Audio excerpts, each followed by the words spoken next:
Been a while since I've been here.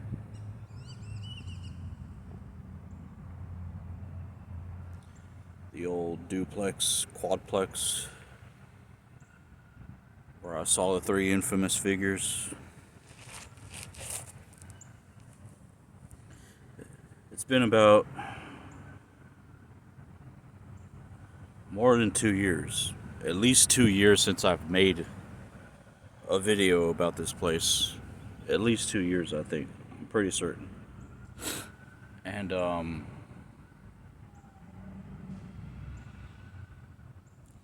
I'm just reflecting back on everything that I've discovered since then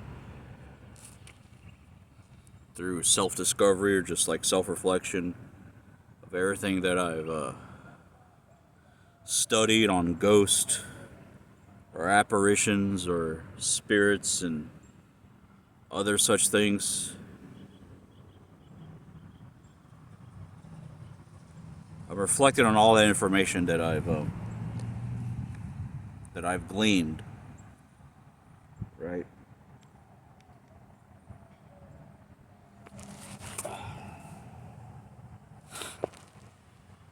And it hasn't really unveiled anything to me.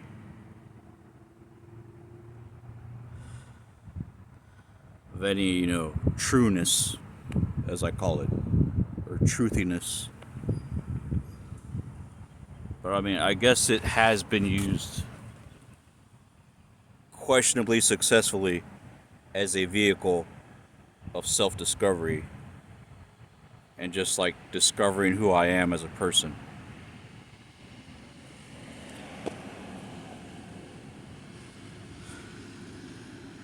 Because I can only surmise I could just say that it was a sleep paralysis hallucination that just occurred for no reason in particular. And then I'd be done with it, Like I could say just that much and I'd just be done with it. And that's how it was subconsciously for me. Non-verbally, that's just like the agreed upon explanation that I came to. But then I started down this long path of meaningfulness. And I started just trying to like discover what that meant to me intrinsically.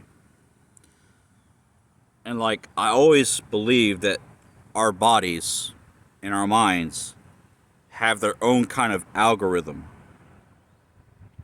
for why and how they do certain things. And that even falls into the line of hallucinations. Hallucinations have a meaning behind them. You just gotta dig deep enough or look at them in the correct light to discern it. Because what is an algorithm? An algorithm is like a type of it's a type of discernment that's machine based but is meaning based, because algorithms, they look at your activity and they try to determine what that means. And why are they trying to determine what your activity means? So they can then serve you recommendations that are more in line with the stuff you've already watched. It's quite simple. And so like in that sense, you could say algorithms are meaning based. Quite literally, algorithms are meaning based. They look at your activity, they try to figure out what it means, and then they serve you recommendations and suggestions based on that activity. And our brains work the same way. Our brains work exactly the same way, except it comes in a strange kind of manifestation when it comes to our hallucinations. Because what is the difference between a hallucination and reality? reality has several layers of refinement and reinforcement, whereas your hallucination does not. That's the only difference. Reality has a bunch of evidence stacked up to reinforce it, whereas your hallucination does not have evidence to reinforce it and then anchor it in a real way. And when you come to that realization, and any scientist worth their weight in salt will agree with me when I say this, because that's what all scientists basically say. They say that reality basically is a shared hallucination. That's essentially what reality is. It is a shared, agreed upon, like group collective agreed upon hallucination. And so knowing all that, and not content with just saying it's just a random sleep paralysis hallucination that didn't mean anything, I wasn't content with that, because I know when it comes to myself, it always means something.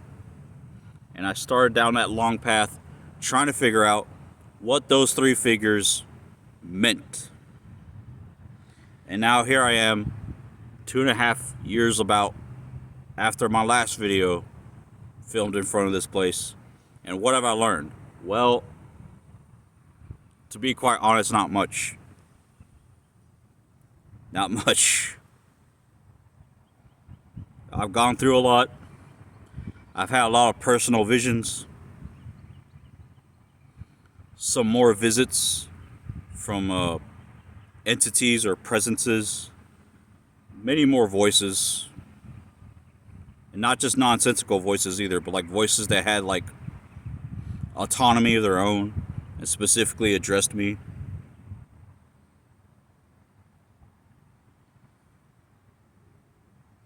I still don't know what's going on.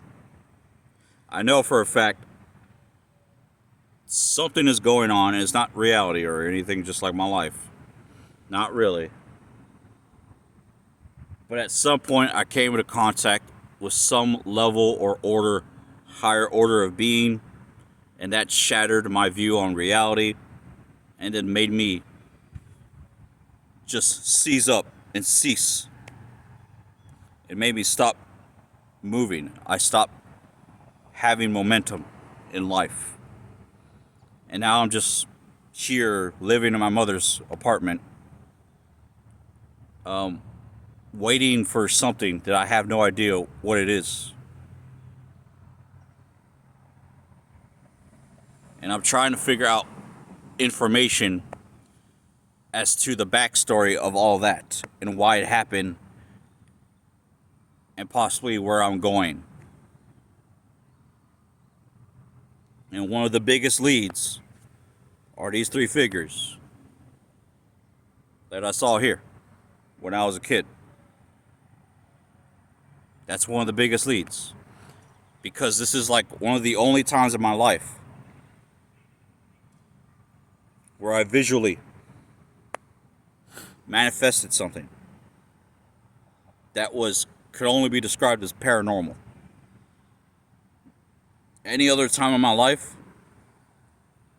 I've never manifested anything visually paranormal. The only other thing that comes close is, of course, the black cross that was floating in the sky. And I don't know if I kind of hesitate to call that paranormal, because like, what really is paranormal about a crosshair floating in the sky? If you just think about it, not much. It's just a cross. It wasn't too defined, and it was too far away for me to really pick out details, but I know it was there, and that's about all I know. But for these three figures,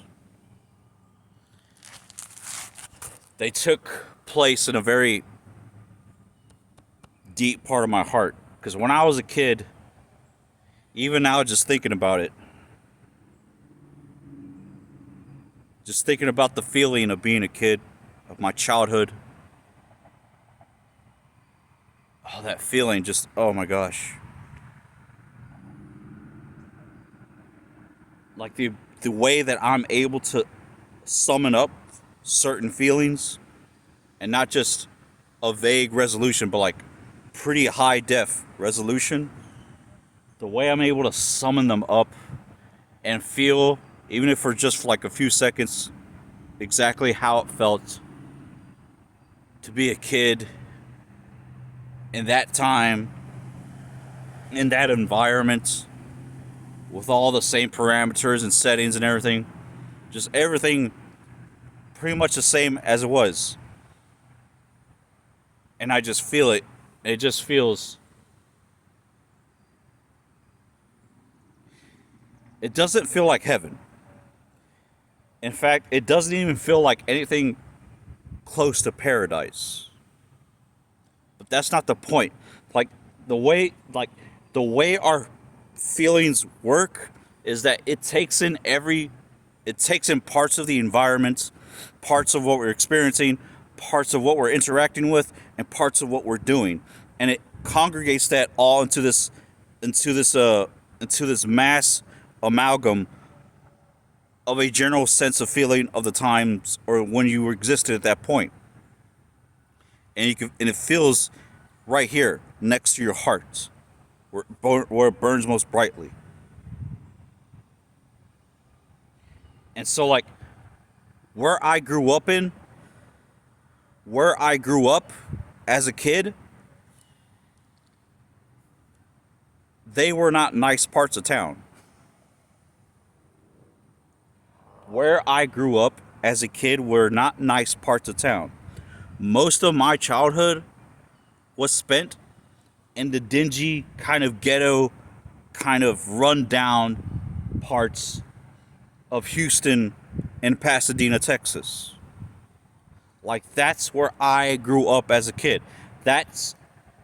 Those parts of town is where I most closely associate with my childhood.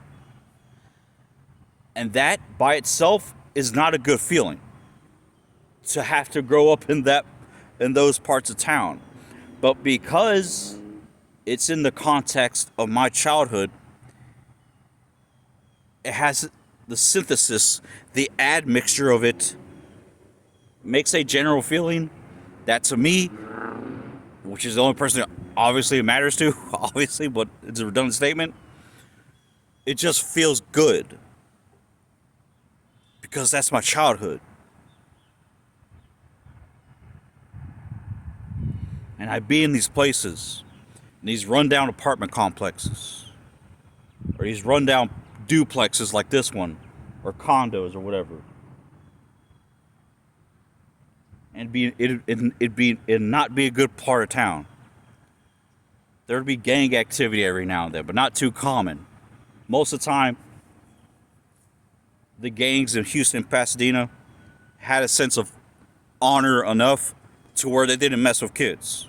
You know, they're actually pretty respectful to kids. At least when I was growing up, they were pretty respectful to kids to make sure that they didn't harm kids. And whenever one of them hurt a kid or killed a kid, they'd be pretty fucking upset by it, you know? And so, like, they always made sure to, like, avoid harming kids. That was the one honor code amongst at least the gangbangers here in Pasadena and Houston, Texas. It's like, don't involve kids. That's it. But there still be like a good amount of like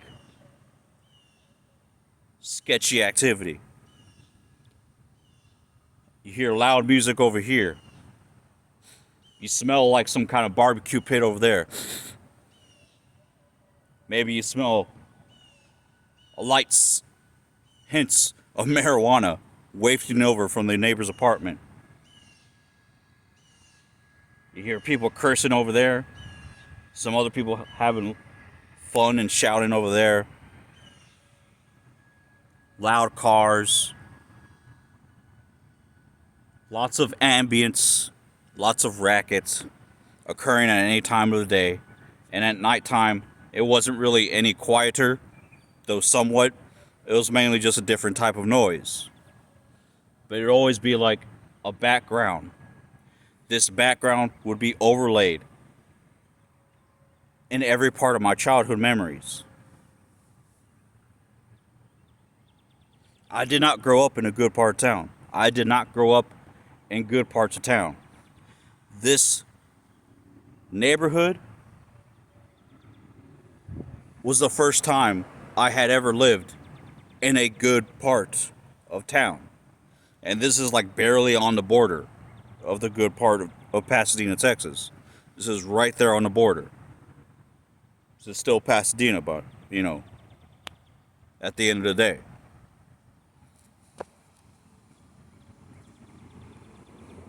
But I think back to those memories, and even with all that ugliness laid in the background, it still feels good. It feels so good. And I can't explain how and why exactly that is, but it just feels good. Even with all that ugliness in the background, it feels good. And like I have these visions. There's entire towns in my head that act as like the archive for my past memories. And it's this weird kind of like cartoon land town, where it has like cartoon gangbangers and cartoon like buildings and everything like else. And everything's run down and dingy. And then there's some parts that are nice and good. And those parts are like extremely nice and good, because those are the parts where I like to play with my imagination and make stuff that's just crazy to look at.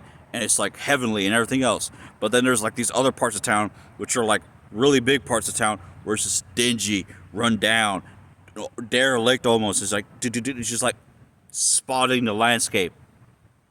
And there's these cartoon figures, these cartoon gangbangers, these cartoon, Rottweilers and dogs, these cartoon other, inhabitants. They're like kind of dull and, dumb, but they're like endearing in a way. And like, I have these entire landscapes of cartoon figures that serve as like the archive mechanism for my past childhood, my memories. And I thought that was so weird when I first discovered that. It just came to me all of a sudden, like most other things that I've found out about myself. It just came to me all of a sudden, and all of a sudden, like I'm listening to two of these cartoon gangbangers talk to each other, and like one of them saying that he owes me money, and like that he's like offering his services, whatever the hell that is, to like make up for that. And like, it was so strange.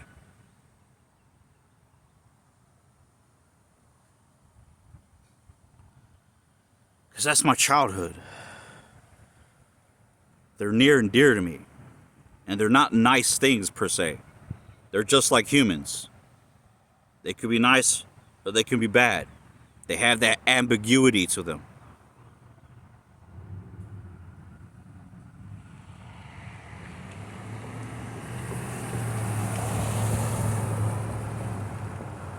But it feels good when I remember them. It feels good. It just feels good. It's not about because it was a simpler time. It's not because it's me or anything other redundant like that. It's not for any particular reason. It's a reason that I can't articulate. It just feels good.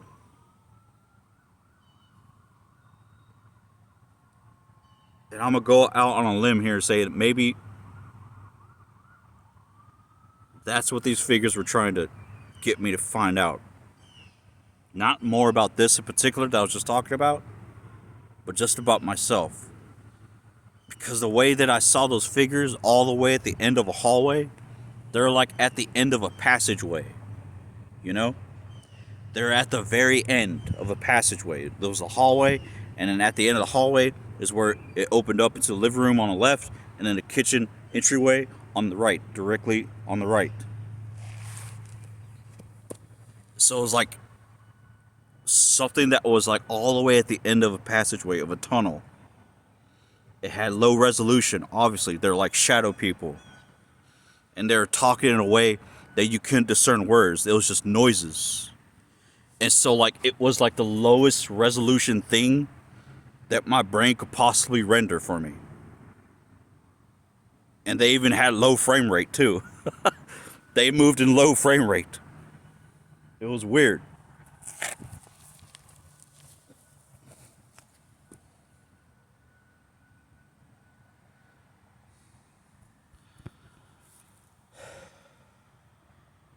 But yeah, that's about all I could say about that for time being.